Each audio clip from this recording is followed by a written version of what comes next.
Welcome to today's lecture number 7 from module number 7. Today's lecture we're going to discuss multimodalism, including the compelling reasons encouraging its adoption, the rationale for its development, and multimodalism's main features. We know that transport is an essential element in international trade, as it's integral for moving and export consignment from one country to another. There are many options available to shippers and freight forwarders when deciding on the mode of transport to use for the conveyance of this shipment. Now, to ensure that the most cost-effective and efficient mode of distribution is selected for any given situation, frequently the seller or the buyer of the goods relies on freight forwarders, as we've been discussing as we go through the semester. Now, armed with the adequate knowledge about characteristics of major transport modes, as well as other factors, costs, transit time, expected delivery date, characteristics of the cargo, the freight forwarder is able to make prudent cargo routing decisions on behalf of the client, which in most cases will be an exporter or an importer. So, in responding to the international distribution network requirements for integrated transport solutions, the freight forwarder is choosing multimodal transport on a large number of occasions. Multimodalism is the operation of a door-to-door, warehouse-to-warehouse service for the shipper and involves two or more forms of transport. The merchandise is conveyed in the same unitized form for the entire transit, in many cases, under a single combined bill of lading, where the freight forwarder may either act as a non-vessel operating carrier, NVOC, or a non-vessel operating common carrier, NVOCC. The multimodal approach is replacing the traditional seaport-to-seaport or airport-to-airport operation, which is proving to be no longer viable in today's competitive global market. For today's global exporter or importer, multimodal facilities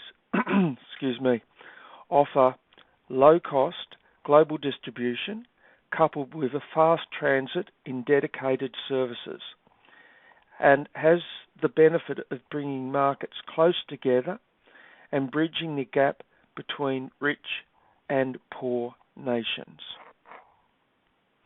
So, our focus questions today are: what is multimodal transport? What are the key factors driving the adoption of multimodal transport? What is the rationale in the development of multimodalism? And what are the key features of multimodalism? We're going to rely on two readings. The first reading from Branch and another reading from UNESCAP. That's an optional reading, so the main reading, a relatively small reading, but very insightful in regards to multimodalism. So the first question I'll be seeking to discuss today is: what is multimodal transport? Now, when we consider the various options in regards to transport modes, they can generally be grouped into three broad categories based on the medium that they exploit. So we've got air transport, we've got a range of surface options, truck, rail, and to some degree pipeline. And we've got water, maritime and inland and coastal water transport. So for today's global exporters, they require an integration of transport options as part of their effort to achieve higher levels of customer service. And in that regard, multimodalism is assisting in this requirement by facilitating a combination of transport modes as a dedicated service. We can look at multimodalism as a service that's very much market-led. So it's driven by the desire by shippers and forwarders to identify a carrier or carrier combination to provide the optimum route at a competitive tariff and acceptable through transit time for the buyers.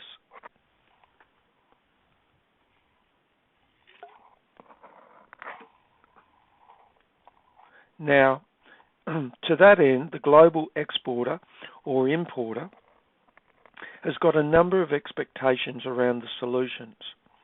That it is based on technology, that it contributes to their market development, that it provides not only cargo tracking but also tracing, and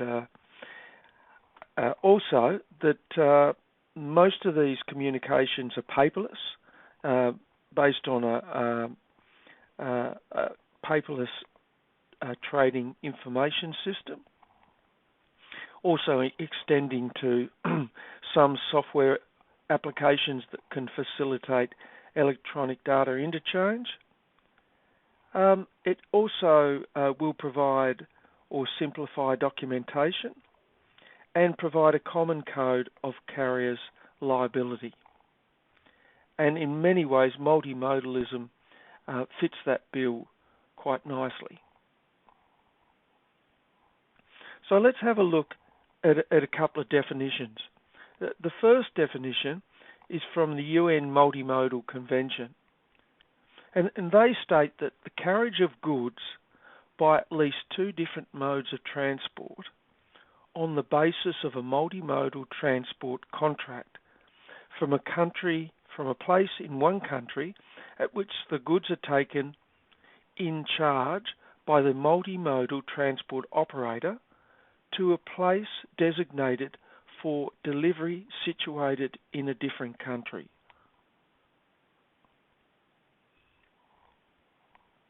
Now, Lowe, he defines multimodalism as the use of two or more transport modes in combination to form an integrated transport chain aimed at delivering goods from their point of origin to their final destination with operational efficiency and cost effectiveness. And finally, the definition taken from our main reading today, Branch and Robarts, is the operation of a door-to-door or warehouse-to-warehouse service for the shipper and involves two or more forms of transport. The merchandise is conveyed in the same unitized form for the entire transit. Now, all three of these definitions have some similarities, specifically two or more forms of transport. Also, that it's from the origin to the destination. Now, there's some other elements not consistent across all three, however, are quite relevant to multimodalism. So, into the charge by a multimodal transport operator, efficiency and cost effectiveness, the same unitized form for the entire transit, and under a multimodal transport contract.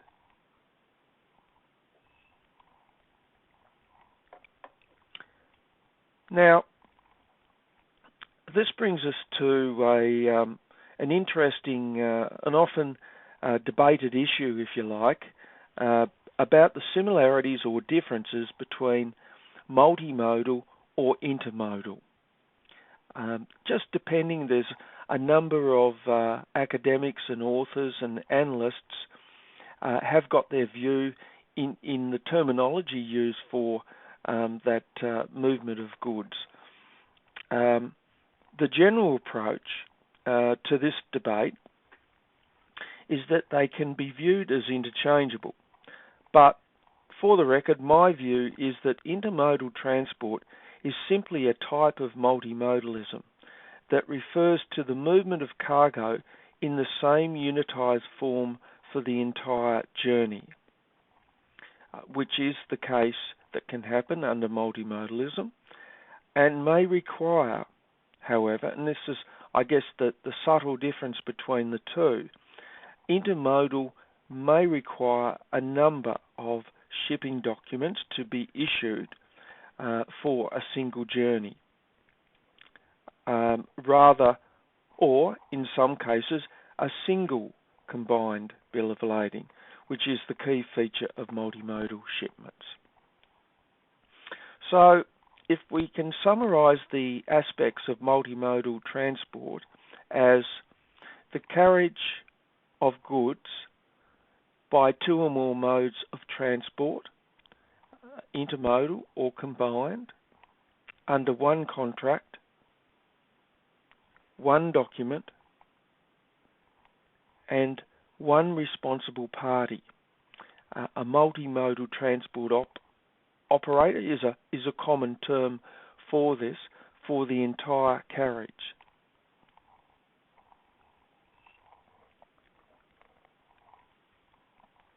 So, when a freight forwarder acts as an MTO, a multimodal transport operator, he assumes responsibilities for the performance of the multimodal contract, acting as a principal, not as an agent, and also responsible for the carriers participating in the multimodal transport operations. Now, from the forwarder's perspective, they may enter into separate contracts, in other words, subcontract this out to other carriers and other service providers. Now, this brings us to one of the key aspects of multimodalism, and that's the involvement of an entity who is designated as a non-vessel operating common carrier. We'll use the acronym NVOCC, and who coordinates this dedicated multimodal service. It should be recognised that all forms of multimodalism involve a dedicated service, usually under the operation of an NVOCC arrangement. So the NVOCC, also referred to as the carrier, is often a freight forwarder and who will issue their own bill of lading, which we can call a house bill of lading, for the container or the trailer shipment on a vessel that they neither own or operate. Now, this vessel allows for international cargo container, whether it's FCL, full container load, or LCL, less than container load movement, or trailer transit. Now, typically, the freight forwarder will offer a groupage service. In other words, consolidation of shipments on his own freight rate that he purchases at a box container rate from the shipping line. The NVOCC allows shipping companies to concentrate on their ship management and enables the freight forwarder to use his expertise in marketing and cargo consolidation. Now, in an effort to provide a broader definition of this important term, I've found a definition from the National Customs Brokers and Forwarders Association of America. And that's their definition there. So the key points that they state is that the NVOCC is this entity who performs all services of an ocean carrier without operating the vessel. Also, who issues their own house bill of lading that represents a contract of carriage between the actual shipper, the seller, and the actual consignee, the buyer. The NVOCC will buy their services from ocean carriers, and through issuing their own house bill of lading, are able to mark up the freight costs as they resell the services to their clients, the actual shipper and seller of the goods. So, for their part, the vessel operator will also issue what we call a master bill of lading, and that will be on behalf of the NVOCC and the agent at origin or destination that they're dealing with. So I think both of those clarification around the NVOCC highlights the salient points of this important role in multimodalism. So what does multimodalism look like? Well, it can take a variety of forms. The first form it might take is containerization, which refers to the movement of a container. Now, this container could be FCL or LCL, using a combination of road, sea, or rail modes. Another form is called a land bridge via a trailer or truck. Now, this is the movement of cargo using road, sea, and road. Another option is a land bridge via a pallet or an IATA container. So that's a form of movement of cargo using a combination of road, sea, air and road. We've also got the trailer or truck option, the movement of cargo using road, sea and road. And as you can see with the photograph, the picture to the side there, that's a ro-ro vessel where the truck would drive on and drive off. And another alternative, it's commonly used in Europe, is what we call a swap body, which is the movement of cargo using a combination of road, rail, sea, road using a container that's easily moved from one mode to another. Okay, so that's our introductory question there. What is multimodal transport? I'm now going to move into some of the factors that are driving the adoption of multimodal transport. Now, I guess one of the things about multimodal transport, it has been embraced very much by the freight forwarder and also the shipper because of the efficiencies it can deliver. So, in terms of the factors driving the adoption of multimodalism, the multimodal service, it's reliable, it's frequent, and it's competitively priced. Goods typically arrive within a scheduled program involving various transport modes and carriers operating in different countries. In many companies, it features as a global network. Now, that could either be for a supply chain or a retail chain. From a supply chain perspective, it may comprise an assembly or process plant serving a local market. Regarding a retail chain, it could involve the retailer buying the product in an overseas market. Now, with many companies operating global schedules on a just-in-time basis, or JIT for short, it requires dedicated and integrated schedules within the shipper's warehouse and distribution arrangements. And multimodalism is ideal for this system. So, for many companies, they regard this multimodalism as essentially their distribution arm of their business. And this particular approach is enhanced by the use of information technology, which strongly encourages multimodalism as a global distribution system. Another factor driving the adoption of multimodalism is that it's tailor-made for products.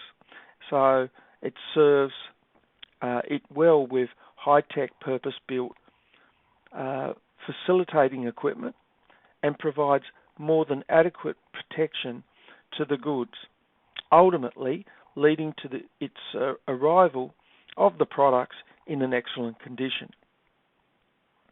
The service is very versatile, and that's demonstrated by the fact that it's quite appropriate for a range of products. So whether the product is perishable, whether the product is fragile, or whether the product is high-tech electrical goods, for example. Now, multimodalism also has got a strong customer acceptance, and this is due to the positive recognition.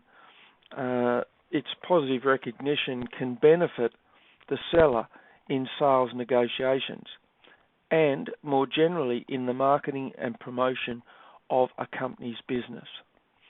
So if they're having a conversation with, for example, a freight forwarder and a shipper, and they're able to demonstrate that they can facilitate a multimodal shipment, they can also demonstrate the cost efficiencies of providing that, and it's an accepted norm in the industry. Now, given that companies are looking for offshore manufacturing and sourcing components outlets for their components and bulk cargo needs, countries with an established multimodal global network are especially well placed in such a selection process. So some of those countries, perhaps a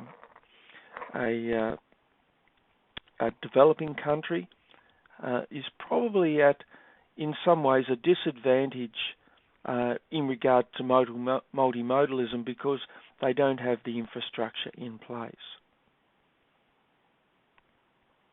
Also, when it comes to documentation, the requirements around multimodalism is quite minimal, with a combined bill of lading involving one through rate and a common code of conditions.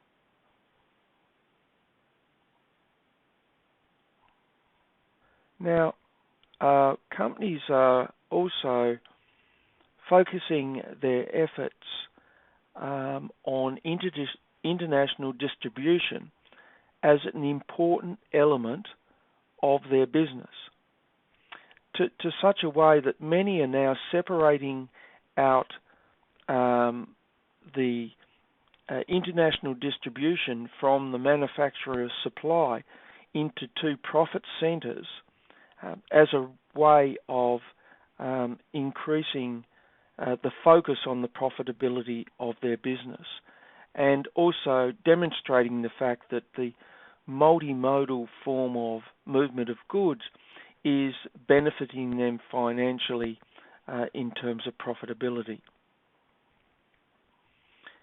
A key factor also driving the adoption of multimodalism is that quicker transit times offered by multimodal shipments is bringing the sourcing and the assembly plants situated in different countries a lot more closer together.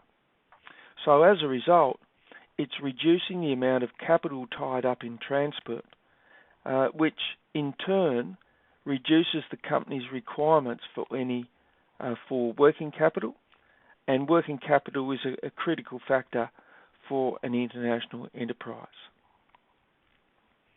Another factor that's driving the adoption of multimodalism is the level of facilities provided by the NVOCC at the terminal warehouse. So for many exporters, this is a game changer, with many having purpose-built sorting facilities for specialist cargoes, as found in district parks and district centres. So ports of Singapore, Rotterdam, Dubai are all leaders in the trading port concept and are linked to a range of multimodal outlets.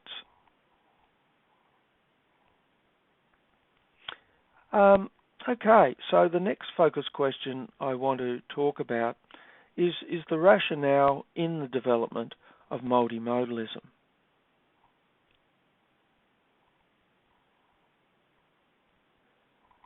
So the advent of multimodalism has seen air, rail, sea modes, as well as canal and port operators working more closely together, all in an aim to remain competitive.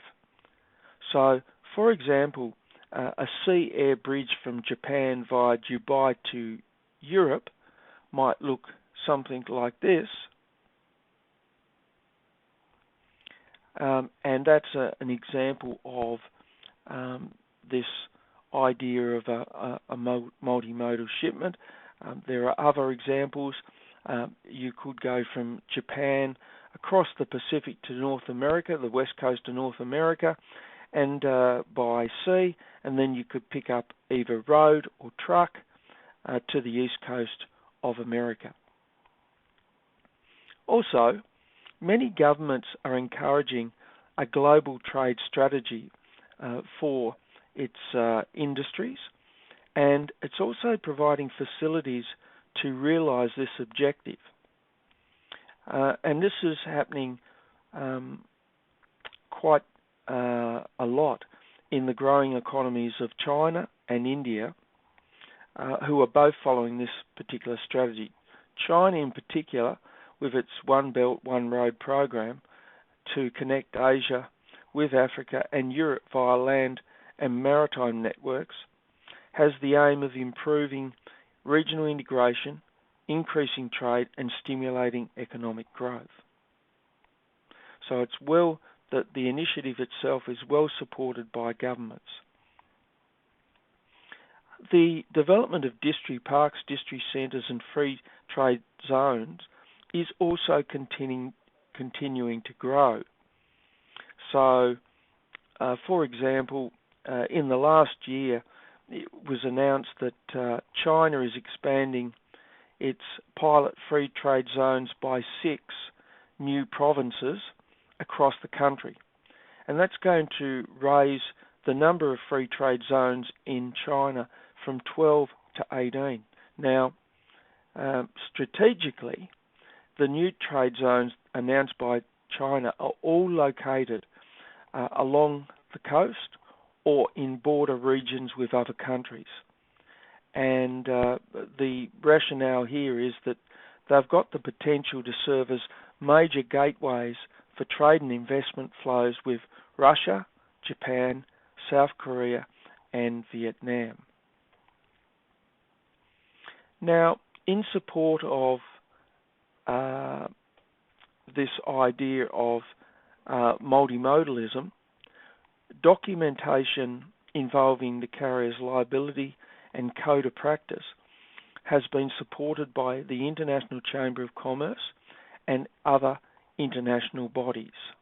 And much of this information is integrated into their Incoterms to guide the buyer and the seller in regards to their responsibilities and obligations in an international shipment.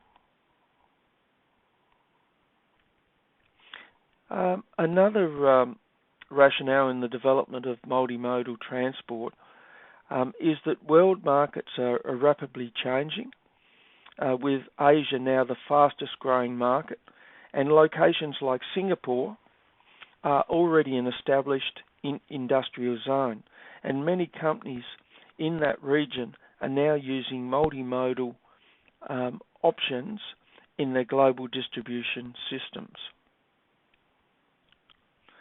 Now, we know that containerization is closely associated with multimodalism, and design technology continues to improve in this regard.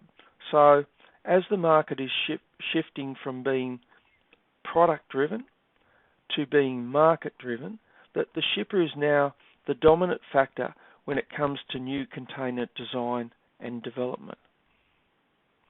In addition to this, container product development, most mega container operators have customized logistics departments which they are able to advise their clients on providing the most cost-efficient method of distribution and optimal routes, using as part of a multimodal movement of goods. Trade facilitation by customs agencies has been at the forefront in the last 10 years, and it's resulted in a harmonisation and standardisation of customs regulations and procedures, which is also playing a role in the development of multimodalism. For example, the picture on the screen there, the EU is a single market. There's no trade barriers to trade as goods move from one EU country to another.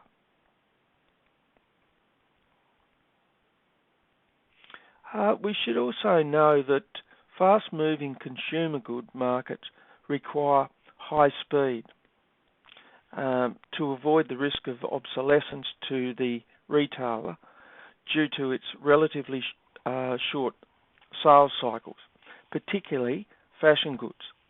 So, to meet these time-critical deadlines, to deliver urgent cargo, a sophisticated distribution network using a hub-and-spoke system approach is required. And a final rationale in the development of multimodal is the role that electronic data interchange and information technology plays as it links the shipper and the carrier at all stages of the transit. It knows no international barriers or time zones and provides ultimate control over performance monitoring of the goods itself. Okay, so our final question that we'll be seeking to answer today is to talk about the key features of multimodalism, which in some ways we're going to touch on some of the elements that we've already spoken about. So when we look at the main features of multimodalism, what we know is that it thrives on EDI and IT in a global network that has the ability of linking the shipper and the carrier to all stages of transit.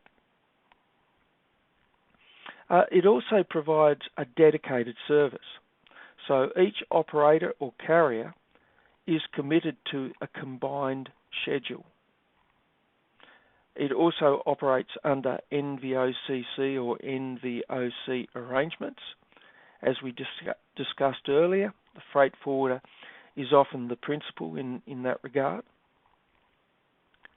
And it develops and coordinates the best features of the individual transport modes to the advantage of the shipper.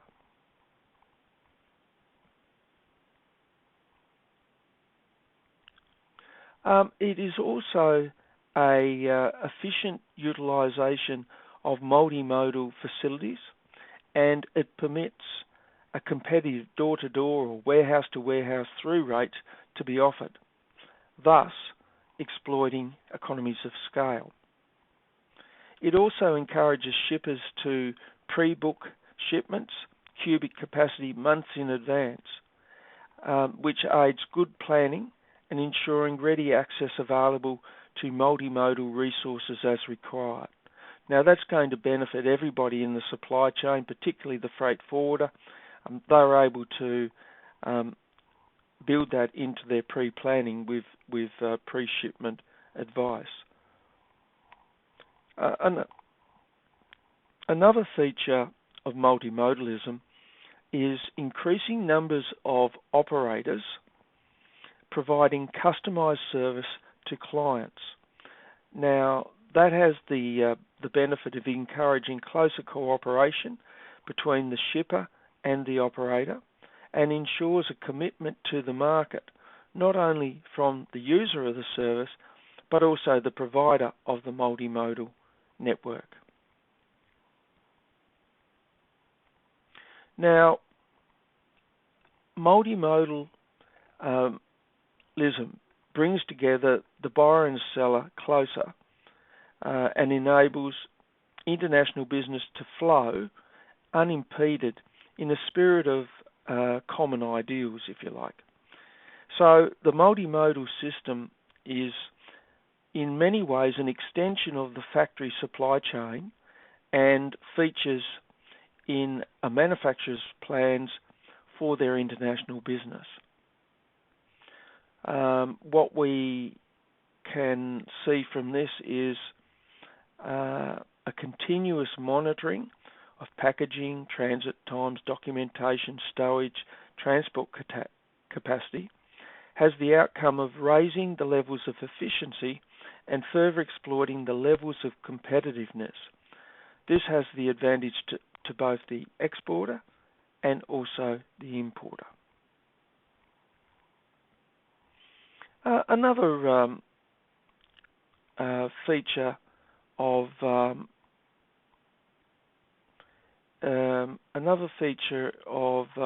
multimodalism is that it's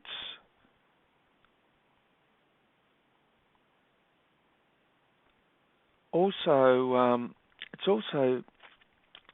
very competitively priced, because the process itself is able to offer through rates, door to door or warehouse to warehouse. Now, this has the benefit of enabling the shipper to monitor international distribution costs and also make really good comparisons on alternative route options on this value-added basis. The International Chamber of Commerce is and other international bodies permit a common code of liability and processing of documents, and this has generated a confidence in which multimodalism operates. Examples include the usage of a combined bill of lading, and also there are a number of Incoterms that are specifically designed around multimodalism, such as FCA, CPT, CIP, DDU, and DDP. So what we can see is that multimodalism has been able to generate a new climate of global international distribution, with the market at its centre of its operations, so that closer partnership is growing between the carrier and also the shipper.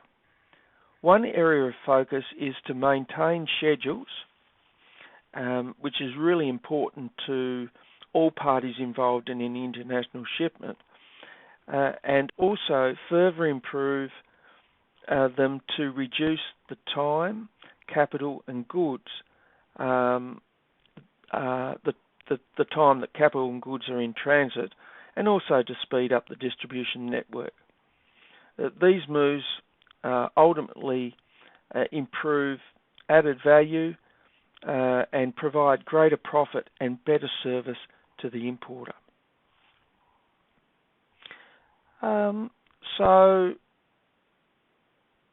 multimodalism in this regard is giving new impetus to the development of seaports and airports, with port authorities worldwide developing port enclaves through district centres and free trade zones.